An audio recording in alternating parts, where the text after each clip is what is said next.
Hello guys, इस video में हम स्टार्ट करने जा रहे हैं हमारा नेक्स्ट मेजर टॉपिक जो कि रिलेशनल अलजेब्रा। ठीक है, तो रिलेशनल अलजेब्रा बेसिकली हम लोग क्यों पढ़ते हैं पहले तो ये समझ लेते हैं। रिलेशनल अलजेब्रा हम लोग इसलिए पढ़ते हैं क्योंकि अगर हमें कोई भी ऑपरेशन करना है टेबल के ऊपर तो बेसिकली रिलेशनल अलजेब्रा से उस क्वेरी को हम आसान तरीके से लिख सकते हैं। ठीक है, एक काइंड ऑफ बहुत इंट्यूटिव और बहुत ही मैथमेटिकल टाइप ऑफ ये एक्सप्रेशंस होते हैं। ठीक है, इससे तुम पूरा प्रोसेस देख सकते हो कि तुम्हें क्या चीजें चाहिए और क्या चीजें तुम्हें ड्रॉप करनी है। ठीक है, अभी हम एक एग्जांपल देंगे और हम इसके सारे बेसिक ऑपरेशंस पहले देखेंगे। ठीक है, तो आज का हमारा टॉपिक है रिलेशनल अलजेब्रा। ठीक है, रिलेशनल अलजेब्रा। तो सिंस अलजेब्रा है तो थोड़ा मैथ्स की फीलिंग आ गई होगी। ठीक है, तो मैथ्स की तरह ये इंट्यूटिव है और सिंस रिलेशनल है इसका मतलब ये जो अलजेब्रा है इसके जो ऑपरेशंस होंगे वो एक रिलेशन के ऊपर लगेंगे, यानी कि एक टेबल के ऊपर लगेंगे। ठीक है, अब रिलेशनल अलजेब्रा के अंदर जो बेसिक ऑपरेशंस होते हैं वो सिर्फ 5 होते हैं। ठीक है, बट काफी जगह ऑपरेशंस के अंदर हम लोग इंटरसेक्शन, डिवीजन ये सब भी लिख देते हैं, बट वो बेसिक ऑपरेशंस नहीं है, वो फंडामेंटल ऑपरेशंस नहीं है। ठीक है, उन ऑपरेशंस को हम डिराइव कर सकते हैं by using the pre existing basic operations. ठीक है, तो बेसिक ऑपरेशंस देखते हैं कि बेसिक ऑपरेशंस क्या क्या है जो कि हम एक रिलेशन पे एक टेबल पे परफॉर्म कर सकते हैं। ठीक है, बेसिक और फंडामेंटल। ठीक है, तो इसको याद रखना, ये सिर्फ और सिर्फ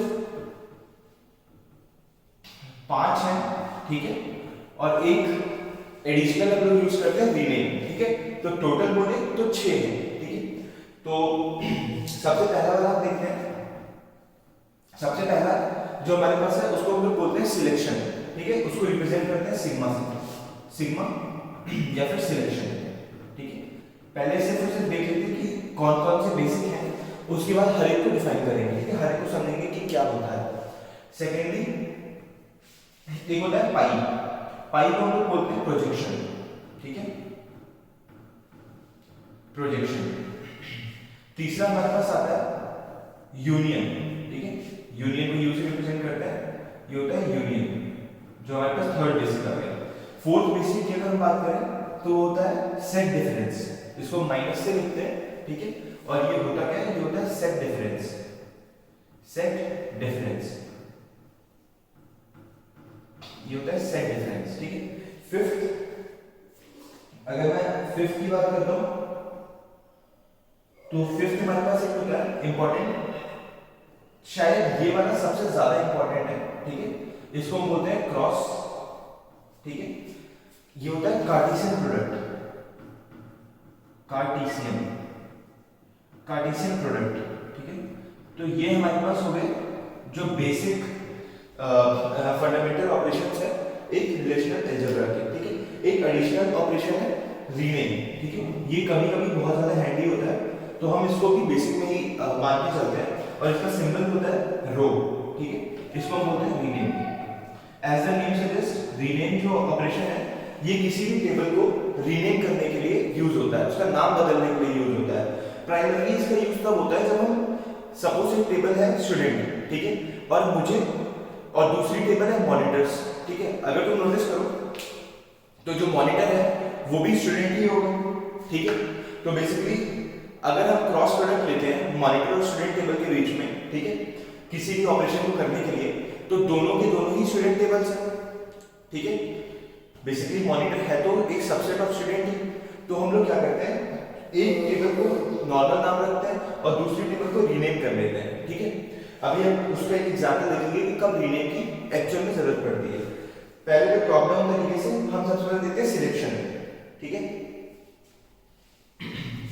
तो सिलेक्शन जो होता है, सिलेक्शन ऑपरेशन का मतलब क्या है ना?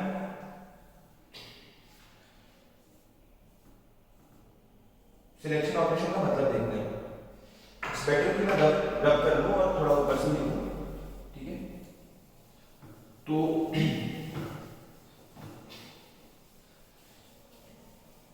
बिल्कुल एग्जांपल से देखेंगे हम। ठीक है, हर एक को एग्जांपल से देखेंगे। सबसे पहला है हमारे पास सिग्मा, दैट इज सिलेक्शन। ठीक है, तो सिलेक्शन किस चीज का सिलेक्शन है? तो सिलेक्शन होता है इसमें टपल्स का। ठीक है, तो बेसिकली ये जो सिग्मा ऑपरेशन है, sigma operation is used to select the tuples, ठीक है, फ्रॉम अ रिलेशन। सपोज एक हमारे पास टेबल है, ठीक है, एम्प्लॉय टेबल है, एम्प्लॉय टेबल की हेडर्स क्या है, ईआईडी, एम्प्लॉय आईडी, ठीक है, दूसरा उसका एज और तीसरा डिपार्टमेंट की आईडी है ना, और यहाँ पे वेरियस एंट्रीज हैं, सपोज 1, ठीक है, 2, 3 और यहाँ पे है 40, 50, 60, ठीक है। डीआईडी ये डिपार्टमेंट नंबर 1 के लिए काम कर रहा है, ये भी 1 के लिए काम कर रहा है और ये 2 के लिए काम कर रहा है, ठीक है। सपोज तुमसे पूछा जाता है, तुमसे बोला जाता है कि write a relational algebra query to display all the tuples in which the age of employee is greater than 50, greater than or equals to 50। तो सिर्फ तुम्हें टपल सेलेक्ट करनी है, ठीक है, हमें रो सेलेक्ट करनी है, तो हम क्या करेंगे, हम अपने सिग्मा ऑपरेशन का यूज करेंगे। क्यों? क्योंकि ये सिलेक्शन के लिए यूज होता है, वो भी टपल्स की। तो इसके लिए हम कैसे लिखेंगे, सपोज इस टेबल का नाम क्या है, एम्प्लॉय, ठीक है, एम्प्लॉय नाम है। अगर हमें सेलेक्ट करनी है, क्वेरी क्या है, select all the employees with age greater than equals to 50, ठीक है, मतलब ये दो टपल्स हमारे आंसर में आने चाहिए, ठीक है। तो इसके लिए हम क्वेरी ऐसे लिखते हैं, सिग्मा, ठीक, जिस टेबल पे ये सिग्मा अप्लाई कर रहे हो उसका नाम इस पैरेंथेसिस के अंदर, यहां पे क्या है, एम्प्लॉय, और जो कंडीशंस यूज कर रहे हो टू सेलेक्ट द टपल्स वो हम यहां पे लिखते हैं, ठीक है। तो यहां पे हमारे पास कंडीशन क्या है, एज जो है ग्रेटर देन इक्वल्स टू 50, ठीक है, ग्रेटर देन इक्वल्स टू 50। तो इस क्वेरी का जो रिजल्ट होगा वो भी एक रिलेशन ही होगा, ठीक है। इस क्वेरी का रिजल्ट क्या आएगा, इस क्वेरी का रिजल्ट आएगा एक रिलेशन, ठीक है, एक रिलेशन जिसमें कि ईआईडी, एज और डीआईडी प्रेजेंट है, ठीक है। और कौन कौन से टपल्स इसमें आएंगे, 2, 3, 50, 60, 1 एंड 2। तो ये इस तरीके से हम लोग सिलेक्शन ऑपरेशन को यूज करते हैं एक रिलेशन के ऊपर, ठीक है। अब जो हमारा नेक्स्ट ऑपरेशन था पाई, ठीक है, पाई को हम बोलते हैं प्रोजेक्शन, कि ये प्रोजेक्शन ऑपरेशन है ना।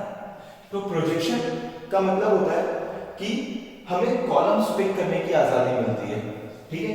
अच्छा एक चीज हमेशा याद रखना, जो भी टपल्स हम पिक करते हैं, ठीक है, सिलेक्शन जो होता है ये बिल्कुल सेट थ्योरी पे बेस्ड है, इसमें कभी भी तुम्हारे पास डुप्लीकेट टपल सेलेक्ट नहीं करता है, ठीक है। तो पाई क्या होता है, पाई मैंने बोला प्रोजेक्शन होता है, ठीक है, तुम किसी भी एक कॉलम की सारी वैल्यूज को प्रोजेक्ट कर सकते हो, ठीक है। बेटर एक एग्जांपल समझते हैं, मेरे से पूछा गया है क्वेरी, मुझे डिजाइन करने को बोला है, design relational algebra query to select to display all the department IDs, ठीक है, ऑल द डिपार्टमेंट आईडीज, मुझे डिपार्टमेंट आईडीज को डिस्प्ले कराना है, ठीक है। तो मैं कैसे लिखूंगा प्रोजेक्शन की क्वेरी, मैं पाई लिखूंगा यहाँ पे, ठीक है, ऑपरेशन का नाम। सिमिलरली यहाँ पे जैसे मैंने इधर लिखा था टेबल का नाम, सिमिलरली टेबल का नाम लिखूंगा एम्प्लॉय, ठीक है, एम्प्लॉय, और यहाँ पे मैं लिखूंगा कि कंडीशन क्या है, किस चीज को प्रोजेक्ट करना है, ठीक है। तो यहाँ पे मुझे किसको प्रोजेक्ट करना है, डिपार्टमेंट आईडी को प्रोजेक्ट करना है, ठीक है। ये क्या आ गया, डीआईडी को प्रोजेक्ट करना है। तो इसका इस क्वेरी का रिजल्ट क्या होगा, इस क्वेरी का रिजल्ट कुछ ऐसा होगा, एक नया रिलेशन आएगा जिसमें सिर्फ और सिर्फ एक कॉलम होगा, वो कॉलम क्या होगा, डीआईडी, ठीक है। क्यों? क्योंकि हम खाली डीआईडी को प्रोजेक्ट कर रहे हैं, और इसमें वैल्यूज क्या आएंगी, 1 और 2। नोटिस यहाँ पे 1 डुप्लीकेट भी प्रेजेंट है, ठीक है। काफी लोग कहते हैं कि 1.2 आना चाहिए, बट 1.2 नहीं आएगा, 1 और 2 आएगा। क्यों? क्योंकि प्रोजेक्शन जो है वो तुम्हारे पास डुप्लीकेट वैल्यूज नहीं अलाउ करता है, ठीक है, it does not allow duplicate values. अच्छा, फिर ये हमने सिलेक्शन और प्रोजेक्शन देख लिया। हम लोग क्या करते हैं, प्रोजेक्शन और सिलेक्शन को साथ में यूज करते हैं ताकि हम किसी मीनिंगफुल क्वेरी के पास पहुंच सकें। सपोज मेरे पास क्वेरी ये होती, select employee whose age is greater than equals to 50 and who works for department number and अच्छा हाँ, मेरे पास ये क्वेरी होती, design relational algebra query to display the employee ID, ठीक है, सिर्फ और सिर्फ एम्प्लॉय आईडी। अभी मैं स्पेसिफाई कर रहा हूँ, सिर्फ और सिर्फ एम्प्लॉय आईडी हमें डिस्प्ले करानी है of the employees whose age is greater than equals to 50, मतलब 50 से बड़े जितने भी एम्प्लॉइज हैं उनकी खाली खाली एम्प्लॉय आईडी मुझे बता दो, ठीक है। तो देखो ग्रेटर देन इक्वल्स टू बोला, तो इसका मतलब ये वाली एम्प्लॉय आईडी 2 भी आनी चाहिए और एम्प्लॉय आईडी 3 भी आनी चाहिए।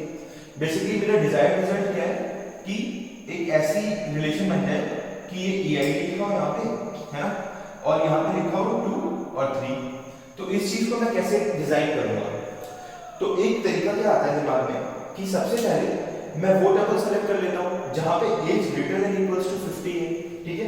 उसके बाद सिंस मेरे पास ये सारे के सारे ये पूरा टपल और ये पूरा टपल आ जाएगा, उन टपल्स में से मैं एम्प्लॉय आईडी को प्रोजेक्ट कर लेता हूँ, ठीक है। अगर तुम नोटिस करो मैं यहाँ पे खाली खाली प्रोजेक्ट कर दूँ एम्प्लॉय आईडी को, तो मेरे पास सिर्फ और सिर्फ 2 और 3 आ जाएगी, ठीक है। तो मैं मॉडिफाई करता हूँ इस क्वेरी को। अब ये अंदर वाली क्वेरी मेरे को क्या दे रही है? अंदर वाली क्वेरी दे रही है मेरे को ये चीज, ठीक है। अब मैंने क्या किया, यहाँ पे पाई लगाया, प्रोजेक्ट किस चीज को? एम्प्लॉय आईडी को, एम्प्लॉय आईडी को प्रोजेक्ट कर दो। तो अब इस पूरे का रिजल्ट क्या आ जाएगा मेरे पास? ये चीज, ठीक है। तो नोटिस करो कि कैसे हम लोग नेस्ट कर सकते हैं एक क्वेरी को दूसरी क्वेरी के अंदर, ठीक है। अब नोटिस करना ये जो ब्रैकेट होते हैं, जो पैरेंथेसिस होते हैं, इसमें हम हमेशा रिलेशन लिखते हैं, ठीक है। तो ये वाले ब्रैकेट के अंदर भी रिलेशन होना चाहिए, ठीक है। अब इस वाले ब्रैकेट के अंदर रिलेशन लिखा हुआ है, कैसे? क्योंकि ये जो क्वेरी है इसका रिजल्ट भी एक रिलेशन है और वही रिलेशन मैंने इसके अंदर लिख रखा है, ठीक है। तो ये बहुत ही ज्यादा एक सिंपल सी चीज होगी हमारे पास कि हमने 2 ऑपरेशंस पढ़े हैं, एक हो गया सिलेक्शन और एक हो गया प्रोजेक्शन, ठीक है। अच्छा, काफी केयरफुल रहना सिलेक्शन और प्रोजेक्शन लगाते नहीं। काफी बंदे क्या करते हैं कि पहले प्रोजेक्ट कर लेते हैं एम्प्लॉय आईडी को, उसके बाद लगाते हैं सिलेक्शन। अगर तुम वैसा करोगे तो हम देखते कैसा हो क्या होता है ना। सपोज मैंने क्या किया, पहले मैंने पाई ऑफ एम्प्लॉय आईडी को प्रोजेक्ट कर लिया एम्प्लॉइज में से, ठीक है। उसके बाद मैं कहता हूं कि उन एम्प्लॉइज को सेलेक्ट कर लो सिग्मा, उन एम्प्लॉइज को सेलेक्ट कर लो जिनकी age greater than equals to 50 हो। तो ये इनवैलिड क्वेरी है, क्यों? क्योंकि जैसे ही मैंने पाई employee ID of employee select किया, मेरे पास एक नई टेबल आई, मेरे पास एक नई टेबल आई जिसमें सिर्फ और सिर्फ एक ही कॉलम है ईआईडी और उसमें प्रेजेंट क्या है 1 2 और 3, ठीक है। जैसे ही ये वाला टपल अब यहाँ ये वाला जो रिलेशन है वो यहाँ पे प्लेस्ड है, ठीक है। अब जैसे ये वाली कोई एग्जीक्यूट होगी तो उसको कोई एट्रीब्यूट एज मिलेगा ही नहीं, ठीक है। तो ये क्या है? एक गलत क्वेरी है, ठीक है, ये क्वेरी वैलिड नहीं है। तो इस तरीके से हम देख सकते हैं कैसे हम